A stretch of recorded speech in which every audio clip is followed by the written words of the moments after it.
Et salut à tous, bienvenue dans ce nouvel épisode de Nourris ta santé, épisode numéro 15.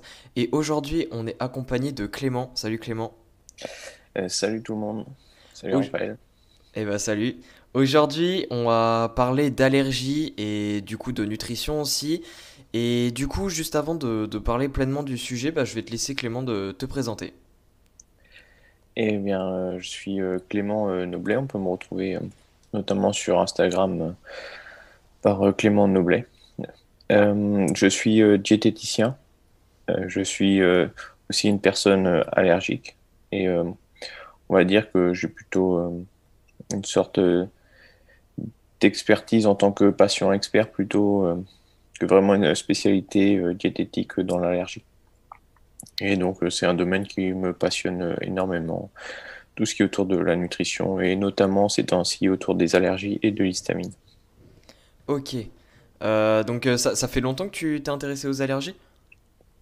En fait, ça va faire à peu près depuis avril 2019. Ouais. En gros, avant, j'avais pas spécialement d'allergies. J'étais j'étais susceptible d'avoir des allergies et on pouvait imaginer que j'en avais ou qui étaient plutôt en attente d'apparition. Ouais. Sur, Au tout début en fait, de ma carrière professionnelle, si on peut dire, j'étais boulanger-pâtissier et j'ai passé 7 ans, 8 ans à travailler en tant que boulanger et un peu pâtissier. Et vers la fin, au moment où j'ai arrêté, pour diverses raisons, je commençais à avoir des réactions liées à la farine et quand je suis allé expliquer ça à la médecine du travail, on m'a expliqué que j'étais certainement en train de devenir allergique ou je développais des réactions allergiques. Et ce qu'ils appellent un peu les allergies du lundi au travail. En gros, tu commences à travailler ta semaine, tu as des réactions et après ça va un peu mieux au fil de la semaine, mais ça recommence à chaque fois. Ah ok, ouais. D'accord, donc c'est un cycle. Ouais, et donc j'étais assez suspecté de ça. Et ce qu'on m'a expliqué, c'est que j'allais certainement, si je continuais, devenir asthmatique. Et donc, ça aurait été un peu gênant au vu de ma pratique sportive. Et c'est pas une chose qui m'intéressait spécialement de devenir asthmatique, Ouais, je avoir pense que ça des. intéresse personne d'ailleurs. Ouais, donc, donc je me suis dit, bon, bah, c'est peut-être l'occasion d'arrêter, d'aller sur des branches qui me plaisent un peu plus. Et vu que j'étais lancé dans la nutrition et la musculation, bah, je me suis mis à fond dedans et je me suis dit que j'allais passer un diplôme en tant que coach sportif. Donc j'ai fait un BPGEPS et là je me suis blessé et je me suis dit que j'allais direct enchaîner par la nutrition et passer un BTS diététique. D'accord. Ok. Et du coup, en fait, si je comprends bien, t'es allergique, mais pas de naissance, on va dire. C'est vraiment développé comme ça. Oui, oui c'est ça. Bah, D'accord. en gros, pour expliquer encore un peu plus, au cours de ce BTS, bah, j'ai acquis beaucoup de connaissances et j'ai passé un autre step dans mes niveaux de connaissances et notamment biochimique. Et j'étais très intéressé par tout ce qui se faisait dans le milieu de la musculation. Et en janvier 2018, un jour, j'ai vu sur un groupe Facebook, Espace Corps Esprit Forme, euh, une publication où dans les commentaires, on parlait de cette alimentation sans acides gras polyinsaturés, sans les PUFA, les ACPI, comme on peut les appeler, les oméga 3 ou les oméga 6. Ouais. Et vu que je suivais quelqu'un et que je suis toujours et que j'apprécie beaucoup, Willy Jensen, je crois, Ouais, comme c'est ça ça. qu'on prononce, qui avait dit que c'était quelque chose de très intéressant et ces gens poussaient vraiment beaucoup en termes de connaissances et je me suis dit, ah, c'est un truc qu'il faut que je creuse aussi. Et j'ai beaucoup creusé et, euh, et je suivais aussi ce que faisait Will. Et il est vraiment, j'apprécie vraiment beaucoup Will, il était très très intelligent et très gentil en plus. Ça, c'est un mec formidable. Et donc, en gros, je me suis intéressé beaucoup à ça et j'ai décidé de me lancer dans une alimentation sans acides gras polyinsaturés. Et vu que je m'étais pas mal renseigné, que j'avais pas mal de connaissances, je me suis dit que j'allais faire les choses intelligemment. Et le principe, en gros, ma vision des choses, c'était faire une perte de poids pour éliminer plus facilement les graisses circulantes et en même temps me supplémenter en vitamine E pour éviter tout ce qui aurait pu être peroxydation lipidique ou autre. En gros, c'est des acides gras qui vont se faire agresser et qui vont se détériorer. Mais Ouais. ça, c'était la manière d'éviter. Et j'ai fait ça, ça a bien fonctionné pendant quelques mois. Je suis vraiment descendu très très bas au niveau de la masse grasse. Comme ça, je me suis dit que j'allais gagner énormément de temps au final si j'enlevais le plus rapidement possible tous ces acides gras circulants. Et ça a bien marché pendant 4 5 mois, on va dire, avec la perte de poids. Et après, je suis revenu sur une alimentation normale au niveau de maintenance calorique, voire légèrement plus, pour prendre un peu de masse musculaire. Ouais. Et pendant ce BTS, bah, on avait aussi des, euh, des périodes de stage. Et j'ai eu une période de stage, c'était au mois de mars 2019. Donc on va dire que ça faisait ouais, 4 5 mois que j'avais fait cette diète hypocalorique. Et bah, en ACPI, j'étais toujours resté dessus. Et pendant cette période de stage, bon, j'ai eu un choc émotionnel quand même assez fort, mais j'en ai eu d'autres beaucoup auparavant. Mais celui-ci était différent. Parce que quand je suis rentré chez moi après, en gros, j'avais 2 chats. Ça faisait 8 ans que je vivais avec et je suis devenu totalement allergique et je faisais des réactions mais disproportionnées, mais vraiment disproportionnées. J'ai dû aller à l'hôpital parce que j'étais en insuffisance respiratoire. Ah ouais, carrément. Ouais, donc ce retour de stage a été un peu difficile et c'est là où on m'a dit qu'en fait j'étais devenu allergique et en plus j'avais développé de l'asthme. Ah ouais. Je me suis fait waouh, quand même. C'est le, le, le truc est violent parce que je suis parti 5 semaines auparavant. J'avais pas de soucis trop spécifiques.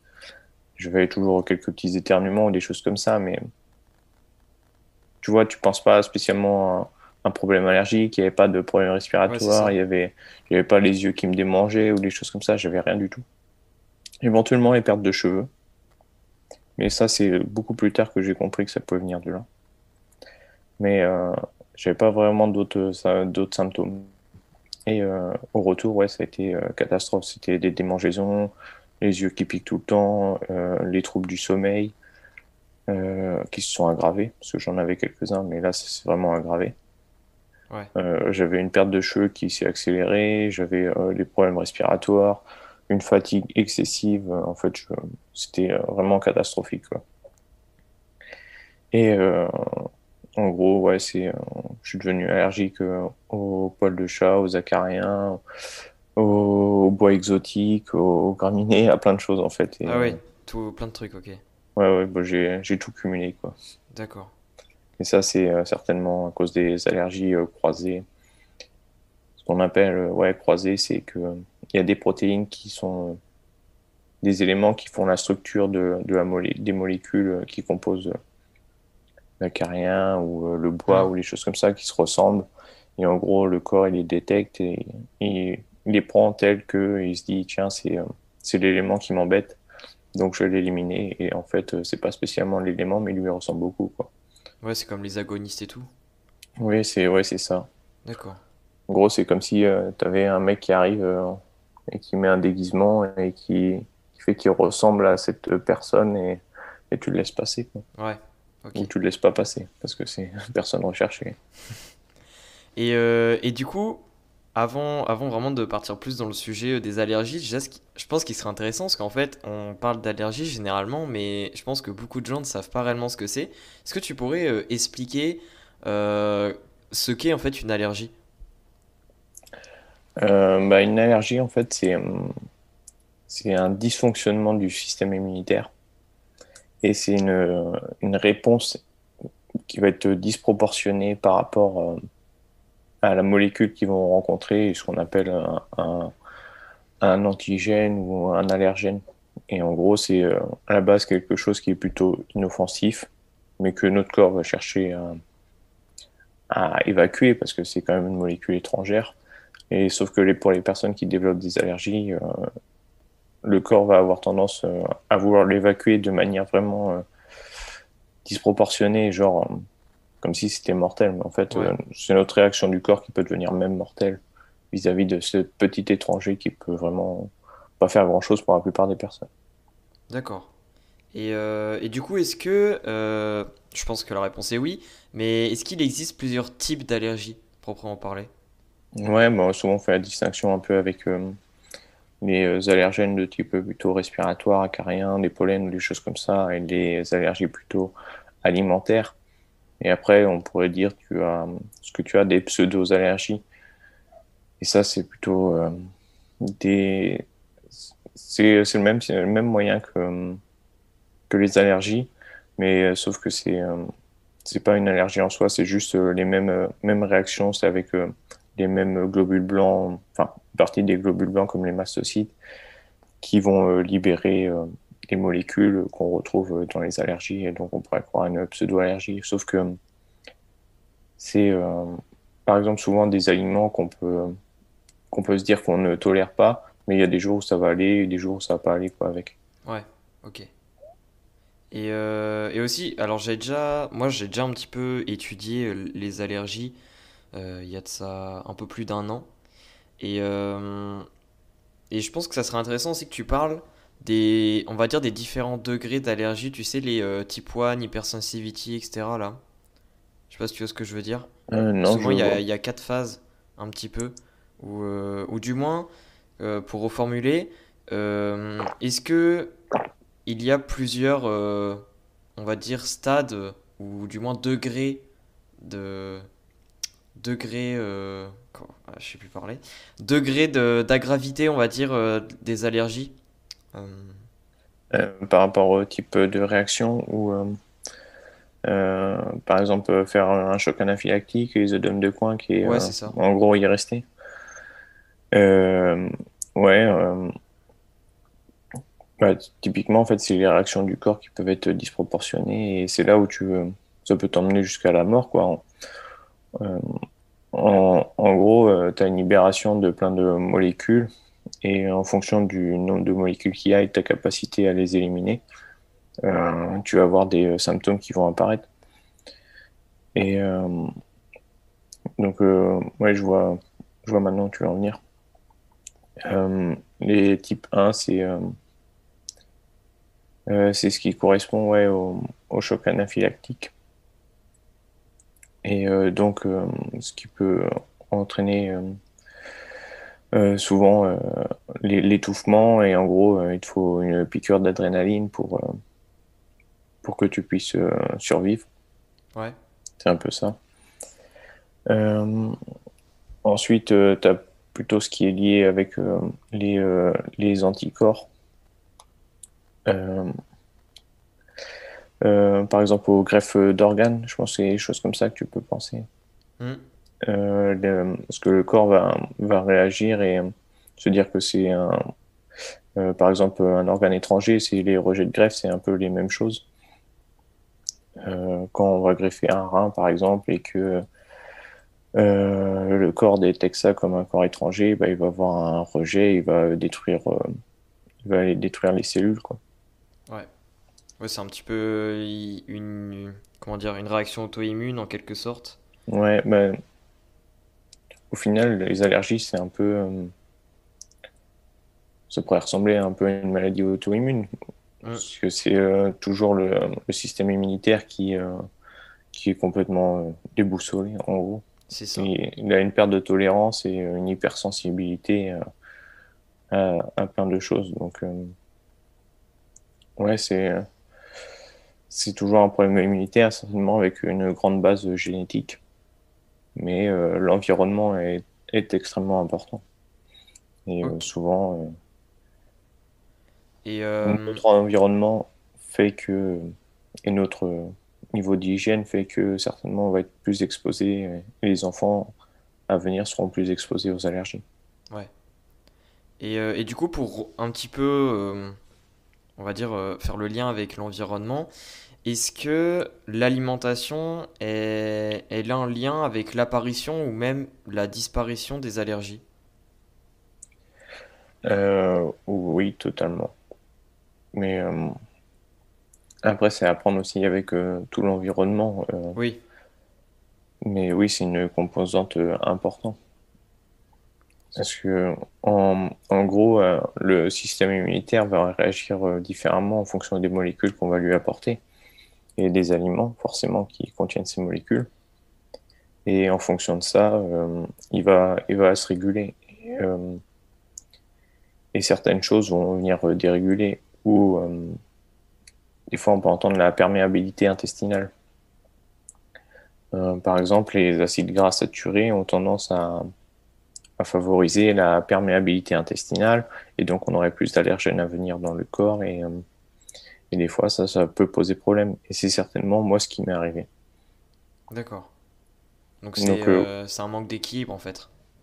oui, oui, en fait, je sais pas si c'est vraiment un manque d'équilibre, mais plutôt une mauvaise correspondante alimentaire par rapport à notre environnement et à la personne qu'on est, et certainement aussi à notre génétique et la manière dont on répond à cette génétique.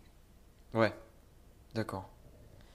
Et du coup, par exemple, enfin, là, d'après ce que tu viens de dire, l'alimentation peut être un des facteurs qui peut jouer dans l'apparition des allergies, donc avec l'environnement lui-même, avec plein d'autres de facteurs aussi.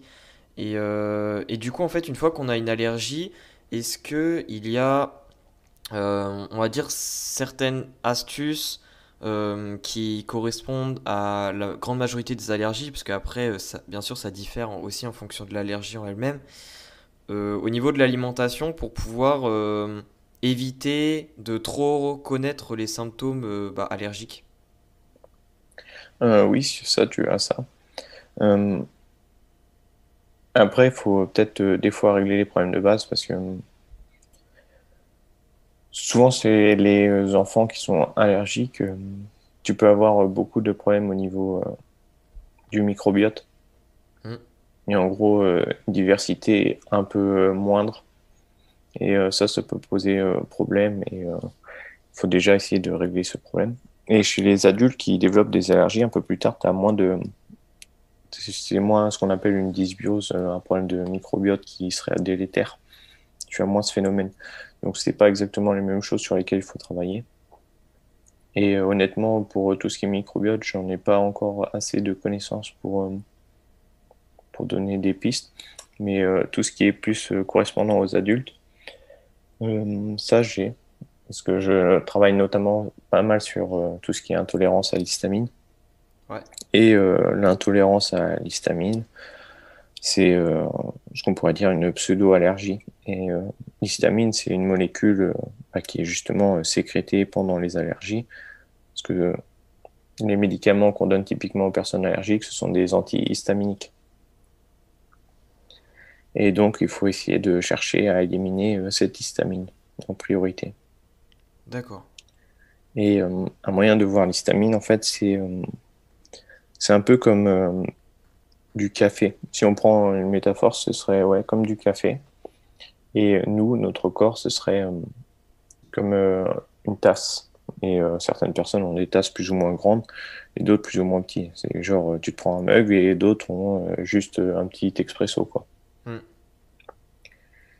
Et en gros, quand on va verser du café, donc de l'histamine, c'est-à-dire tous les aliments qui peuvent contenir de l'histamine, qui seraient de type aliments vieillis, fermentés, comme des charcuteries, les légumes fermentés type chou en choucroute, les conserves, les poissons, les poissons vieillis, alors ça c'est encore pire. Euh, Tout ça, les agrumes aussi peuvent poser problème, les noix ou autres. Et tout l'environnement, les acariens, les poussières dans la maison, le pollen dehors, toutes ces choses qui vont sensibiliser. ouais, donc c'est une somme en fait. Ouais, c'est une somme. Et en gros, ça te fait tout ton café. Et en fonction du récipient que tu as, et bah, quand tu le verses, ça peut vite déborder ou pas. Et donc, le moment où ça va déborder dépend de la personne. Ouais, c'est un degré de tolérance qui varie en Ouais, fonction de chacun. oui, c'est ça. Et donc, en gros, l'idée, c'est d'éviter de faire déborder pour éviter d'avoir les réactions de type allergique et liées à l'histamine. Et quand ça déborde, le premier réflexe à avoir, souvent, c'est d'arrêter de verser. Donc, réduire son exposition aux aliments qui peuvent poser problème, réduire son exposition aux poussières, au pollen, aux choses comme ça. Et la stratégie aussi, c'est de mettre une sous-tasse. Et la sous-tasse, ce serait correspondant à tout ce qui va être complément ou optimisation au niveau alimentaire ou autre. D'accord. Et moi, je considère que ouais, c'est surtout les compléments. Et ce qui peut être intéressant, il y avait une étude allemande sur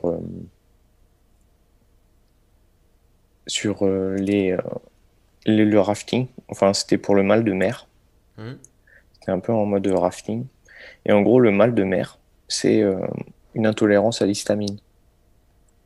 Et le moyen de traiter le mal de mer, c'est de prendre de la vitamine C. Et ils allaient jusqu'à 2 grammes de vitamine C pour réduire le mal de mer. Et ils ont constaté que ça avait une influence positive sur la réduction de l'histamine. Et donc, de ce fait, je me suis dit qu'une des bonnes stratégies à faire, c'est d'utiliser la vitamine C pour éliminer l'histamine. D'accord. Et donc, ça a l'air plutôt pas mal de fonctionner pour les personnes à qui je fais ça et pour moi-même. Et donc, ça, c'est une des stratégies. Et en fait, c'est de soutenir globalement tout ce qui va être autour de la DAO. La DAO, c'est la diamine oxydase. C'est une enzyme qui sert à éliminer l'histamine, qui se retrouve essentiellement dans les intestins. Et l'autre système d'élimination de l'histamine, ça va être tout ce qui est autour de la méthylation. Ok. Et donc, il faut essayer de soutenir la DAO et la méthylation pour réussir à éliminer correctement cette histamine et les réactions allergiques. Et donc, je suppose que la vitamine C, c'est un cofacteur de la DAO. Oui, c'est ça. Ok. Et il y en a d'autres. Et souvent, en fait, ce qui est intéressant, c'est que, vu que je m'intéresse beaucoup aux micronutriments, à tout ce qui est vitamines et minéraux, Hmm. c'est qu'il y a des relations souvent entre les vitamines et minéraux et certains fonctionnent quasiment tout le temps ensemble. Et ce qui fonctionne bien avec la vitamine C, c'est le cuivre. Et on retrouve justement pour la DAO des besoins en cuivre. Et qu'est-ce qui sert à éliminer aussi l'histamine? Bah, le cuivre. C'est un antihistaminique naturel. D'accord. Et du coup, maintenant qu'on a quand même certaines pistes, etc., pour lutter, on va dire, contre l'histamine, ou du moins contre le surplus d'histamine, euh, comment est-ce que tu conseillerais, enfin, comment est-ce que tu ferais, toi, pour savoir si tu es clairement intolérant à l'histamine? Parce que je sais pas si tout le monde veut aller sur la mer pour voir s'ils ont le mal de mer, pour voir s'ils sont intolérants. Du Et coup, tu conseillerais quoi? euh, en fait, il existe des examens sanguins, mais les premières choses à faire, ce serait certainement d'utiliser l'alimentation, de voir en fait sur l'alimentation ce qu'on consomme, Hmm. de noter un peu les types de réactions. Par exemple, avec le chocolat ou le vin, les alcools ou les choses comme ça. Et les personnes qui consomment beaucoup de chocolat et qui vont dire qu'ils font une crise de foie ou autre, soit en fait c'est une accumulation d'amines, qui n'est pas forcément d'histamine, mais ça a le même système pour éliminer ça. Ouais. Donc on se retrouve avec comme un excès d'histamine. Et donc les symptômes liés à ça. Ce sont les amines biogéniques, je crois qu'on appelle ça. Ouais, oui c'est ça. D'accord. Et en gros, t'as plein d'effets possibles, mais vraiment beaucoup parce qu'il existe différents récepteurs et l'histamine est extrêmement importante pour le corps humain. Ça régule des milliers de gènes. C'est très important pour la réponse à l'exercice physique, pour l'énergie, pour les cycles veille-sommeil, la prise alimentaire, les choses comme ça. Donc en gros, t'as énormément de symptômes. C'est comme en ce moment, genre t'as mal à la tête, t'as un rhume, ça pourrait être le Covid comme toute autre chose. Ouais. En gros, ouais, on pourrait quasiment tout mettre sur l'eau d'histamine des fois si on veut. On serait un peu abusé, mais voilà. En gros, je peux te faire toute une liste si tu le souhaites. Genre au niveau neurologique, peut être des maux de tête, des migraines. Et ce qui est très intéressant là-dessus, c'est par exemple chez les femmes. Nous, les hommes, typiquement, si on a mal à la tête, on va se dire, oh là, il y a quelque chose qui va pas, c'est pas normal. Et on va certainement aller voir le médecin. Et c'est pour ça souvent qu'on va nous prendre un peu pour des êtres sensibles et qui vont croire qu'on va mourir à la moindre truc, au moindre chose. Genre on se baisse et c'est bon, on va mourir. Mais c'est pas vraiment ça. On est un peu dans l'exagération, mais peut-être pas à ce point-là, je pense pas. Et, euh, et chez les femmes, les migraines, en fait, ce serait typiquement, on entend beaucoup de femmes dire qu'ils ont des migraines ou des maux de tête, c'est presque commun. Et donc, c'est accepté et considéré que c'est normal, alors que ça ne l'est pas. Ouais. Et, euh, et justement, l'histamine crée des maux de tête et les femmes sont plus sensibles à l'histamine. Parce que une des choses qui régule la DAO, l'enzyme qui élimine l'histamine, ce sont les œstrogènes. Et si on a un peu trop d'œstrogènes ou une baisse de progestérone, ou, ou le rapport qui est déséquilibré en faveur des œstrogènes, et ben ça va inhiber la DAO et on aura une augmentation de l'histamine. Et on aura certainement des maux de tête ou des migraines, typiquement pour les femmes, parce que eux ont en plus un autre problème qui est lié à ce qu'on appelle la voie kinido. En gros, c'est la voie des kynurénines, qui est une voie qui est utilisée par le tryptophane pour faire de la vitamine B3. Et des métabolites dedans sont neurotoxiques et ont tendance à causer des migraines et des maux de tête. Et en fait, c'est deux choses qui pourraient se cumuler. D'accord. Et ce qui régule cette voie, c'est la vitamine B2, la vitamine B6.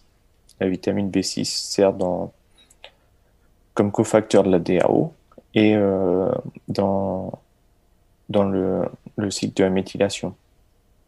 Donc ça peut poser problème. La vitamine B2, elle permet d'activer la vitamine B6 et sert dans la méthylation. Et la troisième chose qui sert dans cette voie, c'est le fer. Et souvent, les femmes peuvent être carencées en fer. Ouais, c'est plus probable, ouais. Donc, en gros, elle cumulerait deux choses qui auraient des effets de type migraine, maux de tête au, à ce niveau-là. Donc, c'est ce qu'on pourrait considérer, eux, comme normal. En fait, c'est anormal. Et ça viendrait plutôt de là. D'accord. Et après, t'as d'autres symptômes. C'est les crises de panique, l'anxiété, la dépression, ça peut être lié à un surplus d'histamine Ok. au niveau cérébral. La sensation d'être, tu vois, très fatigué. Ce qui peut arriver chez les personnes qui vont être allergiques ou les périodes avec du pollen ou les tontes de pelouse ou des choses comme ça. Il y a certaines personnes qui vont être très fatiguées et ils vont pas trop comprendre pourquoi. Mais ça se voit plus chez les personnes allergiques, mais il y en a qui sont intolérants à l'histamine. Ils vont être très fatigués. Et ouais, ils vont pas comprendre pourquoi. Et en fait, c'est cet excès d'histamine qui va se créer dans leur cerveau, qui vont stimuler l'éveil. Et en fait, ils vont être fatigués, ils ne souhaitent que dormir, mais c'est impossible. Ouais. Et après, si tu vas développer de l'anxiété ou des choses comme ça, et tu rentres dans des cercles vicieux, en fait. Hmm. D'accord. Et tu as un autre symptôme aussi au niveau de la tête, c'est la perte de cheveux. Et ce qui est assez problématique, en fait, c'est que tu peux avoir un ou deux symptômes, mais pas forcément tous les symptômes. Et encore moins ceux qui sont le plus graves. Ouais, donc c'est compliqué à détecter.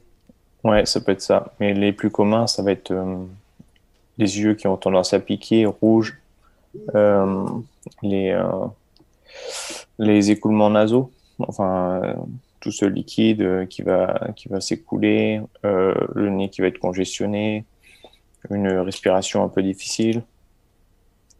Euh, un autre typiquement qui est plus évident, c'est au niveau intestinal, ça va être tout ce qui va être de style diarrhée.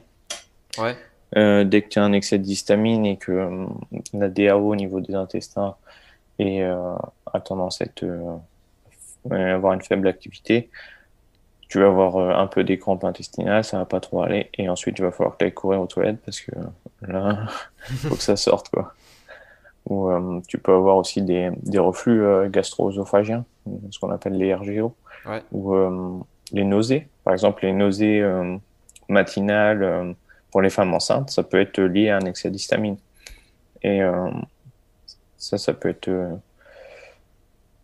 lié aussi à une autre molécule qu'on nomme le molybdène et qui nous rend sensibles au sulfite. Et souvent, c'est ça qui va poser problème aux femmes enceintes. C'est l'histamine, mais plutôt lié à cette sensibilité au sulfite. d'accord.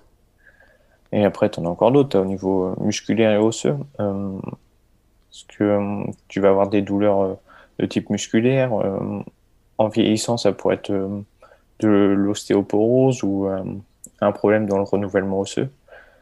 Donc, plutôt, ça peut être ostéomalacie, ostéopénie, ça pourrait être un peu ça.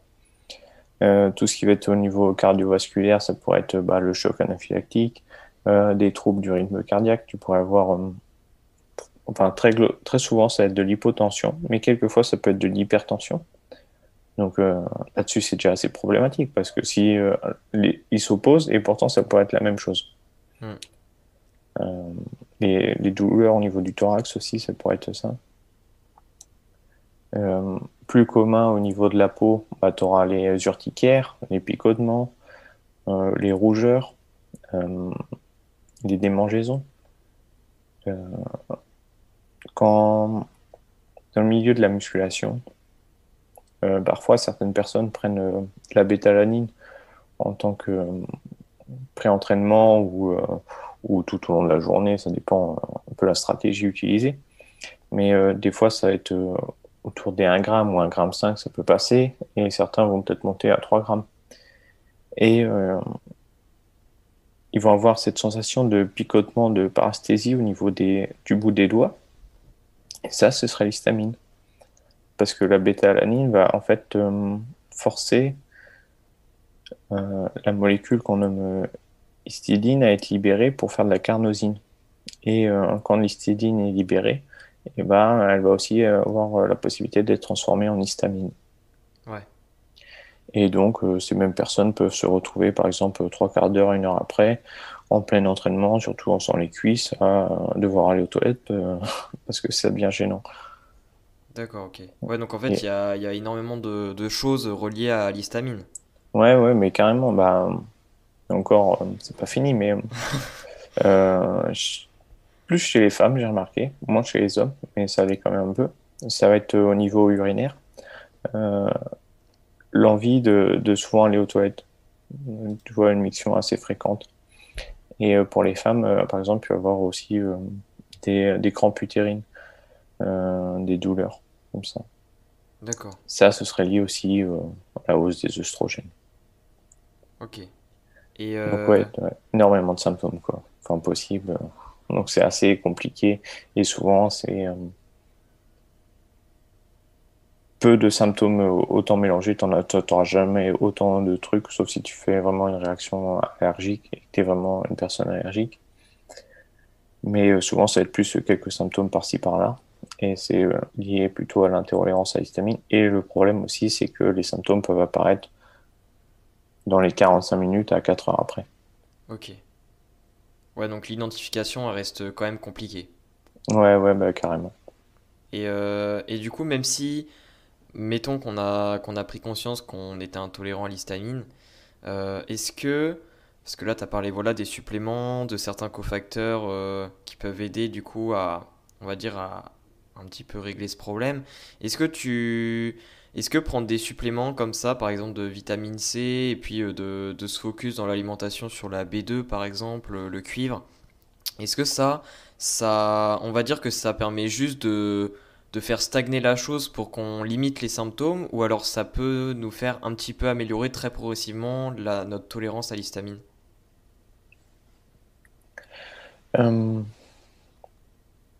c'est plutôt comme améliorer la tolérance à l'histamine. Après, ça peut avoir un effet sur le système immunitaire parce il va se réguler, il va se re-réguler. Ouais, Par exemple, il y a vitamine B5, euh, qui, elle, pourrait influencer les globules blancs, les éosinophiles, qui sont liés aux réactions allergiques et aux parasites. Tu as par exemple les oméga 3. Comme je t'ai dit, j'avais supprimé les oméga 3, mais avant, en fait, je suis quelqu'un qui en consommait beaucoup. Et ça a la même influence sur le système immunitaire. En fait, ça le régule, ça crée une immunotolérance, et c'est pour ça qu'on dit que les oméga 3 sont de type anti-allergique. Euh, il y a, il y a pas mal de choses, ouais, qui peuvent plutôt aider à réguler l'histamine, et sur le long terme, en fait, ça va aider à réguler le système immunitaire. D'accord. Donc en pratique, il faut essayer en fait on va dire de limiter quand même les aliments très riches en histamine tout en privilégiant des aliments de qualité riches en micronutriments notamment. Oui, c'est ça. En gros, éviter, si on est intolérant à l'histamine, le plus simple, c'est déjà d'éviter l'alcool, Ouais, euh, surtout les vins. Les vins peuvent contenir des sulfites ou sont très riches en histamine. Et donc, souvent aussi, c'est ça, les maux de tête qu'on peut lier à l'alcool, ça peut venir de là. Et éviter, ouais, tout ce qui va être produits fermentés, fumés, vieillis, comme les fromages ou autres. Et favoriser une alimentation avec des légumes et des fruits le plus frais possible, d'accord. et ouais, brut possible. Tout ce qui est frais. Enfin, en gros, c'est favoriser les aliments le plus frais possible. Ouais. Ouais, pour éviter la perte en micronutriments notamment, etc. Avec Ouais, et éviter la formation de l'histamine. ouais. Et surtout les protéines, c'est là où il y en aura le plus forcément. Et le pire, c'est les poissons. Les poissons de quel type tous ou Généralement tous les poissons. Et après, tu peux avoir les crustacés et autres, mais tous les produits de la mer ont tendance à produire plus d'histamine. Souvent, ils ont aussi des teneurs plus élevées en histidine de base. d'accord. Mais il y avait euh, une étude comme ça qui était plutôt anecdotique, enfin qui était plus un rapport, qui disait que une femme avec son enfant avait consommé du crabe, mais ce crabe était trop vieux, était avarié. Et en fait, les teneurs en histamine du crabe étaient autour de 47 mg pour 100 grammes. Et on dit qu'il faut pas dépasser les 50 mg pour 100 grammes. Et elle a dû en manger plus que les 100 grammes. Et bah, cette femme est décédée. Et Ah ouais, son enfant a fini à l'hôpital dans un état assez grave. Et donc, tout ça à cause de l'excès d'histamine. d'accord. Ouais, ça a fait Donc, ouais, un choc pour le corps quoi et ouais, ouais. Et en gros, ouais, c'est plutôt, vaut mieux éviter tous les aliments qui sont vieillis, et notamment les produits de la mer où ça peut aller très très vite. Si on d'accord. est intolérant à l'histamine, après, si on n'a pas de problème, Oui, mais d'accord. voilà. Et justement, si, parce que je pense quand même qu'il y a des personnes qui vont écouter le podcast qui sont pas, enfin, je souhaite, hein, mais qui sont pas intolérantes à l'histamine.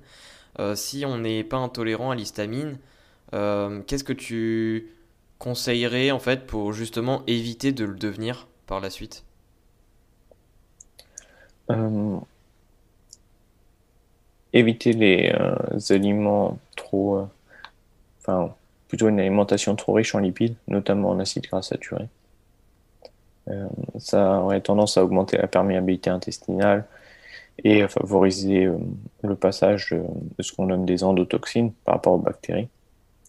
Et les endotoxines sont un moyen pour le corps et le système immunitaire de se réguler et de créer des tolérances.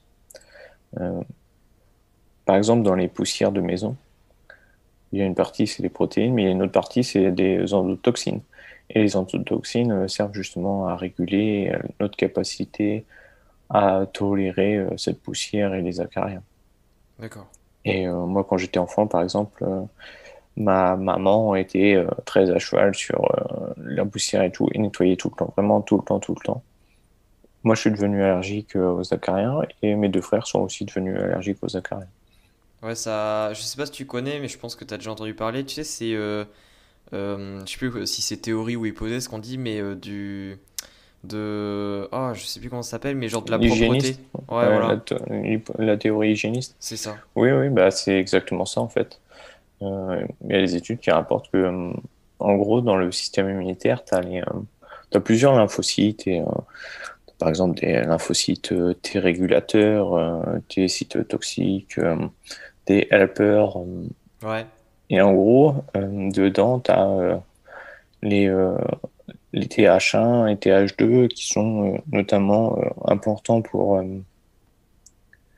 la régulation justement de l'immunité et pour éviter les allergies. Et quand t'es pas assez exposé justement et que tu es dans un milieu trop propre, et bah, tu as une diminution de la stimulation des lymphocytes qu'on nomme TH1 et tu auras une expansion, une augmentation des lymphocytes TH2 et c'est eux qui vont justement sensibiliser, hypersensibiliser le corps et créer des réactions allergiques. Et donc c'est important en fait d'avoir une exposition, surtout quand on est enfant, à un milieu plutôt riche en poussière ou autre.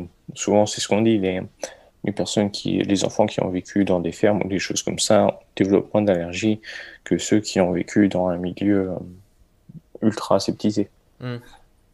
Donc c'est une hypothèse qui est plutôt validée, quoi. Ouais, en soi, ça paraît, enfin, comme ça, quand on entend, ça paraît logique parce que bah, le corps, on sait tous qu'il s'adapte et du coup, si si on va dire on est plus exposé à des molécules étrangères, bah notre corps il va être obligé à un moment de s'adapter quoi. Il va pas faire tout le temps la victime, il va être obligé de, on va dire en quelque sorte de se renforcer et donc ça fait que bah, qu'on sera plus préparé en fait dans diverses situations alors qu'une personne qui n'est jamais qui son corps n'a jamais été habitué à être exposé à ce type de molécules, une fois qu'il va y être exposé, son corps il saura pas quoi faire et là il y aura une réaction. Ouais, c'est ça. Oh, ouais, en gros, c'est ça. Ouais. Et cette réaction va certainement être disproportionnée et c'est là que tu as la création d'allergies, quoi. Ouais, d'accord. Donc du coup, une personne, pour éviter vraiment euh, de devenir tolérante ou de devenir allergique, hein, plus généralement, déjà, elle doit bah, éviter d'être trop maniaque sur le ménage, on peut dire. Bon, après, il y a différents degrés quand même, bien Ouais, sûr. ouais, c'est ça. Parce que, comme dans le milieu professionnel, en fait, quand on a trop, le corps, il n'arrive plus à gérer. Et Ouais, suffit que tu aies trop de stress, que tu aies consommé une alimentation qui favorise la perméabilité intestinale et autres. En gros, tu auras une augmentation de la charge endotoxique et à ce moment-là, tu peux déréguler le système immunitaire et créer une allergie. C'est toujours cette notion entre le trop et le trop peu. Il faut être juste au milieu. c'est Euh, ça. Ouais, l'équilibre. ouais, la modération. Mais C'est- bah, à quoi ça correspond pour qui? Ouais, Bah, c'est ça qu'il faut trouver. Et c'est ça, c'est assez difficile. c'est sûr. Ouais. C'est jamais, enfin, on peut jamais répondre par un nombre parce que ça diffère tellement en fonction de chacun que c'est toujours Ouais, compliqué. ouais, c'est ça. Ça dépend du sexe, si t'es un homme ou une femme. Ça va dépendre de ta génétique. C'est, ça dépend de plein de choses. Donc, on pourra jamais dire. On peut donner des grandes lignes globalement, mais jamais dire à titre individuel comment tu dois réagir C'est et ça. avec quel pourcentage d'exposition ou autre tu dois avoir. Mais c'est trop compliqué. Eh ben écoute, bah, je pense qu'on a fait le tour. Je sais pas si t'as peut-être un dernier point à rajouter sur ce sujet-là. Euh, Peut-être sur tout ce qui peut éliminer l'histamine, parce que j'ai pas Ouais, vraiment fait le tour, mais il y a tout ce qui va soutenir la méthylation. Donc, tu aurais de la vitamine B9, B12, B6, la vitamine B2. Et souvent, ce qu'on peut constater, c'est que la vitamine B9 peut manquer dans beaucoup de personnes, sauf les véganes, végétaliens. hmm, Mais en même temps, eux, ils auront d'autres problèmes. Euh, Par exemple, la B12 ou autre. Et c'est assez difficile. Il faut avoir en fait une alimentation assez variée. Et souvent, les abats peuvent être très intéressants. mais encore faut-il pouvoir les supporter, les manger. Et le foie et notamment les rognons sont vraiment très intéressants. Et généralement, ce que je vais conseiller, c'est du foie, euh, de la levure de bière et du germe de blé, ce qui peut être assez intéressant au niveau vitamines et minéraux, globalement, et aider à soutenir tout ça au niveau alimentaire. Après, au niveau des compléments, ouais, B9 éventuellement, B6, B5, la taurine et la glycine aussi peuvent être intéressants. Et la vitamine C.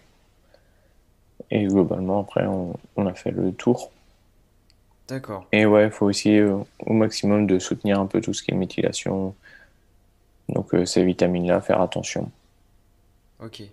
Et est-ce que tu penses que dans un premier temps, enfin la supplémentation reste, on va dire, indispensable pour bien gérer l'histamine ou tu penses que c'est possible avec une alimentation qui est quand même bien gérée de faire les choses correctement? Globalement, si tu es intolérant à l'histamine et que tu as des grosses réactions, je dirais de partir directement sur de la supplémentation et diminuer au fur et à mesure. D'accord. Et de Ok. voir ta tolérance. Ouais, c'est une adaptation en fait.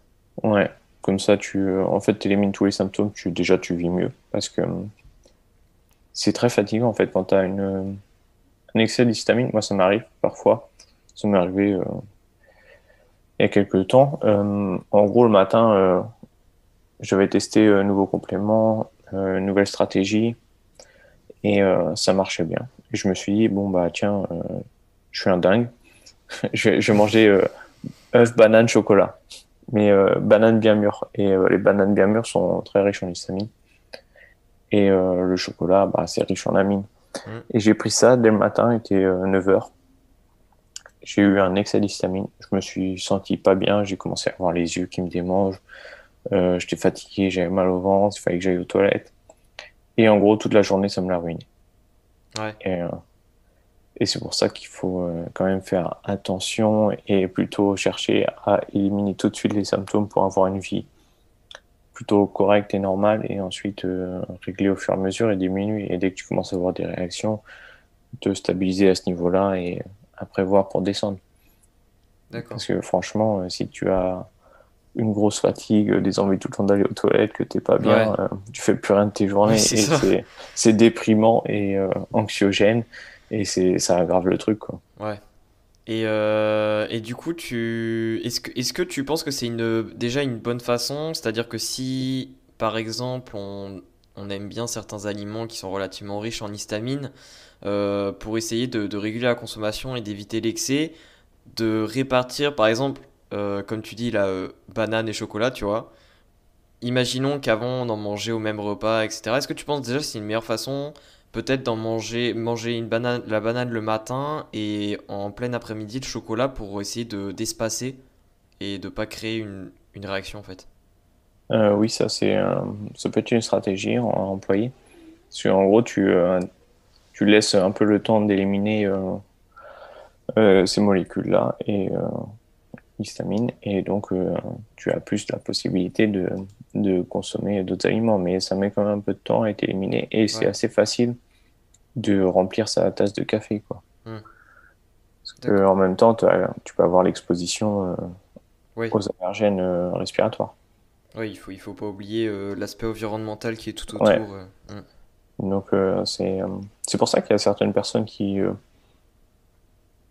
vont par exemple manger une mousse au chocolat le soir, ne vont rien avoir, et un jour vont avoir des éternuements, vont pas se sentir bien, et ils vont recommencer, et en fait ils n'arrivent pas à comprendre ce qui se passe. Et c'est un peu ça, en gros, tu fais déborder ta tasse de café, il y a des jours où en fait elle est remplie juste ce qu'il faut. D'accord. Donc ouais, c'est une stratégie à utiliser, mais faire attention, parce que ça peut, si t'en as pas conscience, rendre encore plus difficile à détecter les problèmes. Oui, c'est sûr. Ok. Bah écoute, bah je pense qu'on a fait le tour de ce sujet-là, sauf si t'as peut-être quelque chose à rajouter sur l'élimination. Ouais, bah, éviter l'alcool, hein. Ça c'est clairement, l'alcool c'est un sacré problème. Ouais. Ça empêche l'élimination, parce que c'est en priorité, on va détoxifier l'alcool. Et juste peut-être pour les analyses, euh, il peut être intéressant de faire doser la tryptase sanguine. C'est une des molécules qui est libérée par les mastocytes en même temps que l'histamine. Et c'est un des moyens de détection, justement, s'il y a une trop grande dégranulation des mastocytes. Parce Ok. que on peut parler d'intolérance à l'histamine, mais ça peut avoir un autre nom des fois, ou ça dépend le nombre de mastocytes, mais on peut appeler ça le syndrome d'activation mastocytaire. Et c'est un truc tout récent et ça peut être utile de faire justement doser cette tryptase pour savoir si c'est ça ou pas. Ok. Ouais. D'accord.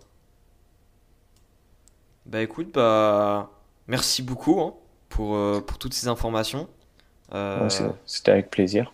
Bah, avec plaisir également. Et bah, c'était super intéressant en tout cas. Bon, tu vois, honnêtement, moi je suis pas allergique donc ça va. Mais par contre, enfin, même si t'es pas allergique, en fait, c'est super intéressant bah, parce que système immunitaire ça concerne tout le monde et on est à l'abri de rien, clairement. Donc, Non, bah oui, c'est ça. Parce que moi, j'ai jamais eu de problème jusqu'à ouais, il y a pas si longtemps. En gros, c'est à la force de l'exposition. c'est À ça. partir de mes 17 ans où ça commençait peut-être à être un peu problématique avec la farine et le métier de boulanger-pâtissier. Et vraiment vers mes 25-26 ans où là, ça a explosé, quoi. Ouais, Et beaucoup de gens, c'est de plus en plus sur le tard, ça apparaît. ouais, bah oui, ouais, faut faire attention quoi. Donc, ouais. Oh, c'est bien de le savoir en avance, au moins, Ouais, c'est sûr. même si ça passe à travers, tu dis, quand tu relis des choses, tu dis, ah, tiens, ça me fait penser à ça. Ouais, faut mieux prévenir, hein, clairement. Ouais, ouais, c'est ça. Bon, mais souvent, quand t'es pas concerné, t'y passes à côté. Ouais. Bah écoute, bah merci beaucoup en tout cas d'avoir accepté l'invitation. C'était vraiment avec plaisir. J'espère en tout cas que l'épisode vous a plu. Et puis bah merci encore une fois Clément d'être venu. Ouais, c'était avec un grand plaisir. Certainement qu'il faut que je structure un peu plus ce que je dis, mais avec le temps, ouais, je pense que ce sera un peu mieux. Et mes connaissances se seront développées, donc tout ça sera peut-être plus compréhensible plus tard. Oui, bah après chaque chose en son temps, hein, Ouais, mais là ouais. là c'était très très bien déjà. Et du coup bah je mettrai dans la description le lien de ton Instagram, comme ça au moins bah, si les personnes ont des questions ils peuvent te les poser. Et, Ouais, bien sûr, ce sera avec plaisir. et du coup voilà. Bah écoutez, bah merci d'avoir regardé l'épisode jusqu'au bout. Bah du coup bah on se dit à la prochaine. Allez salut Clément. Ouais, salut.